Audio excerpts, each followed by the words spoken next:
We were going to have a segment called Outfox with Brooke Fox. No. If you're not ready, I've written things down. I can go right now, and you can do the normal Percy Hugo spot. CoverRadio.com. No, Listen to these two. I'll go. You'll go right now? Yeah. Let's do it! Outfoxed with Brooke Fox. We are going to be silent until she says we may speak. Go ahead, Brooke. Yeah, we'll see how long that lasts. Yeah. I'm sure you all have heard about that case in Tennessee of that fire department where that guy's house burned down. Yes. Because he didn't pay his tax. Oh, yeah. He refused to pay it or something, yeah. Now, I don't know if he refused to pay it, but the fact that the fire department went there and he was like, I'll pay for it right then and there, and they let it burn. I mean, that to me is what's going to happen when this whole Tea Party idea of, let's get rid of, we want to cut taxes and stuff. I mean, this is the extreme. This is a good example of what will happen if we start cutting taxes and we don't have money for the police, the fire department. You're right. We don't have money.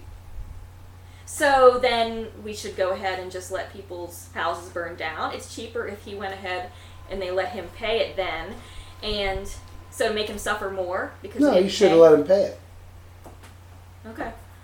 I just don't see what that has to do with the Tea Party movement. I think it does. I mean, just the fact Don't you think that, that's just a little bit of a stretch? Yes, but I mean that's kind of the far extreme of what I think. So Tea Party members are extremists? Yeah, I think so. Interesting. So the idea of having a government behave itself responsibly in a fiscal way is an extremist idea. No, that's not my point for this. I don't think you can divorce fiscal responsibility and moral or ethical responsibility, which seems to be the problem I have with a lot of Republicans. They're all about, we're so moral, and it's all about family values and all this stuff. Yet you're preaching to the choir now, though. I mean, we're with you on that. Okay, but it's it's just. Oh yeah, please. I mean, I'm kind of with her on this. With guys like Sanford. Yeah, it's they annoy me. Yeah, and then they focus on Mark Foley. And they only focus on social issues that get people riled up, homosexuality. But those aren't Tea Party issues. I think, that guy in New York, Palladino or whatever, yeah, he's turning it into, That's not to say members of the Tea Party don't have positions on those issues, but those are not issues, those are not Tea Party issues. Tea Party issues are pretty much strictly fiscal. I've been to 3 different Tea Party rallies, and I've gone looking for, people using, code words and things like that. And I haven't found it, and I haven't found any of that. I have found people who have very conservative social attitudes. I agree with you there, but that doesn't seem to be. That's not what they talk about when they give their speeches. They're really talking about the fiscal mess that the country's in. I mean, you got to admit that if we don't do something about the runaway government expenditures, we're gonna wind up bankrupting the country, and the people who are going to get it the worst are not going to be us. It's not going to be me. You're going to be. It's going to be.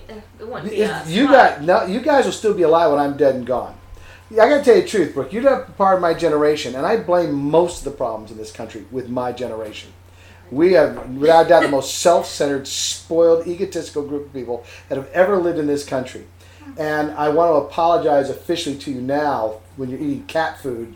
You're 78 years old, going, "This is all my Social Security can afford for me," and I'll be dead in the grave going, "That's funny. I ate caviar." What's the problem? We're spending the money of our children, our grandchildren. That is morally reprehensible.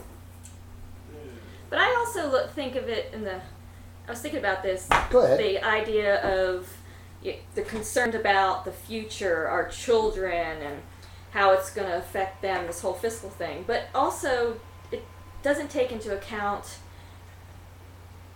the idea of cutting funding or expenditures for environmental things. We're going to leave the environment shitty, but a good economy. You don't have to do that. Seems to be what... I fail to see why that's necessary.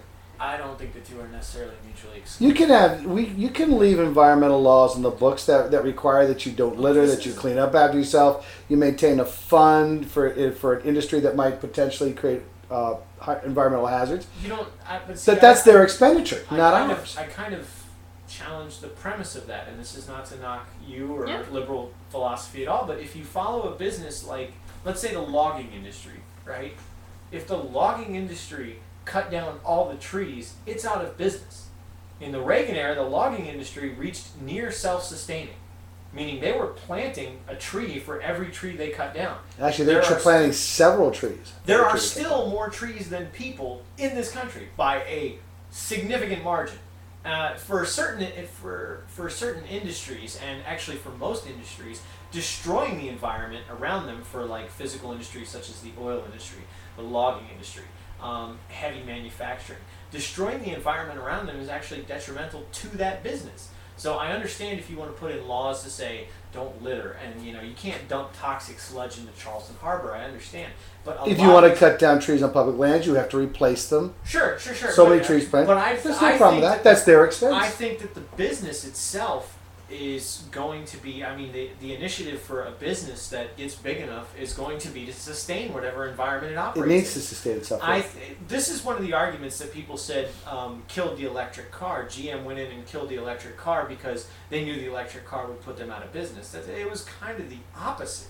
Why would GM kill the electric car? GM bought up the electric car, and they wanted to be the first one to put one to market. Right. If an electric car came out that was viable and the market could sustain it, GM would make whirlwind profits, as you've done with the hybrid car market. So I think in the market solution, it's kind of it's difficult to argue for me that we need that much regulation to keep our children safe in terms of environment, and that we need this much regulation to spend this much money to keep our children safe. The basic premise of the show. The fiscal ghost. Be reasonable. Be reasonable. The basic premise of the show is be reasonable. Right. Mm-hmm. There are many environmental laws that conservatives and liberals can all get behind. Right. I all think is wonderful land conservation, the whole shebang. We're with you on that. But it makes no sense to have the federal government subsidize oil exploration for the Brazilians and for the Mexicans to be, mind you, carried out for them by Chinese companies. Right. Like off the coast of Cuba, and then block exploration along our own coasts. Doesn't make any sense. That's unreasonable. After you pass NAFTA, that door is open. Because with the free trade agreement, you don't pay an import tariff on oil that comes from a NAFTA country. And Mexico has free trade agreements with most of Central America, so you just pass it along the chain and bypass American companies completely. And Mexico makes the money off the oil exploration, oil distribution, trucking, those sort of things. And we don't. Here we are, we're in the middle of an incredible recession, and they shut down the oil rigs in the Gulf of Mexico. And there was no good reason for it. How are we doing on time real quick? Sorry. Pardon? How are we doing on time? We're running very short on time. Okay. There was good reason to maybe shut down BP. But to shut down the other ones that were not even using the same system of oil drilling, the single pipe system, that just didn't make any sense. And you put all those people out of work at a time when they really desperately needed it. Yeah. How about natural gas? That'd be awesome. I think natural gas, maybe we convert to that. I don't know. I don't think anything is going to replace the oil infrastructure in this country for the next few years. All I know is that we are not completely against you on this. You have our partial support.